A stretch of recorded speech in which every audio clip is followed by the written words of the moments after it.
यवतमाळमध्ये दिग्रस विधानसभा मतदारसंघात संजय राठोड यांनी 5व्यांदा विजय मिळवलाय। मुख्यमंत्री म्हणून देवेंद्र फडणवीस यांचा शपथविधी पार पडला। संजय राठोड यांच्या मंत्रिपदासाठी दिग्रस ते पोहरादेवी प्रार्थना रॅली काढण्यात आली। दिग्रस येथील वसंतराव नाईक चौकात हजारो बंजारा समाज एकवटल्याचं पाहायला मिळतंय। या बंजारा समाजासोबत बातचीत केली आहे आमचे प्रतिनिधी संजय राठोड यांनी। आमदार संजय राठोड यांना मंत्रिपद मिळावं यासाठी आज बंजारा समाजासह इतर समाज दिग्रस या ठिकाणी जमलेला आहे। एकंदरीत पाहिलं तर या ठिकाणून ते आता पोहरादेवी या ठिकाणी जाणार आहे। या ठिकाणी नागरिक आपल्यासोबत आहे। तुम्ही कशासाठी इथं आलात आणि कुठे चाललात?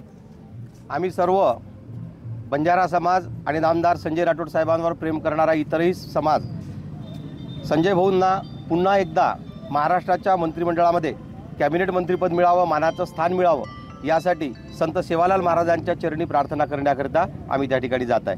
महाराष्ट्रातला 18 पगड जातीचा आणि बंजारा समाजाचं नेतृत्व करणारे आमचे नेते संजय भाऊ राठोड त्यांना महायुती सरकारमध्ये कॅबिनेट दर्जा मिळावा आणि मानाचं स्थान मिळावं असं आम्ही सेवालाल महाराज चरणी माता जगदंबा चरणी प्रार्थना करण्यासाठी दिग्रस नाईक साहेबाच्या पुतळ्याजवळून लालबहादूर शास्त्री यांच्या पुतळ्यापासून प्रेरणा घेऊन आम्ही पोहरादेवीला साकडं घालण्यासाठी जात आहे आणि युती सरकारला विनंती करणार आहे की आम्हाला महाराष्ट्राच्या मंत्रिमंडळामध्ये मानाचं स्थान मिळावं असं महायुती सरकारला आमची विनंती राहील। कॅबिनेट मंत्रिपद त्यांना बहाल करण्यात यावं अशा प्रकारची इच्छा घेऊन आम्ही पोहरादेवीला देवी आणि संत सेवालाल महाराज यांच्याकडे प्रार्थना अरदास करणार आहे आणि इच्छा व्यक्त करणार आहे की त्यांना स्थान मिळावं। खरंच येणाऱ्या दिवसामध्ये संजय राठोड यांना आता मंत्रिपद मिळेल का? बंजारा समाजाला आता जे आहे ते दिलासा मिळेल का? असा सवाल सुद्धा यावेळेस उपस्थित केला जात आहे। संजय राठोड, लोकशाही मराठी, यवतमाळ।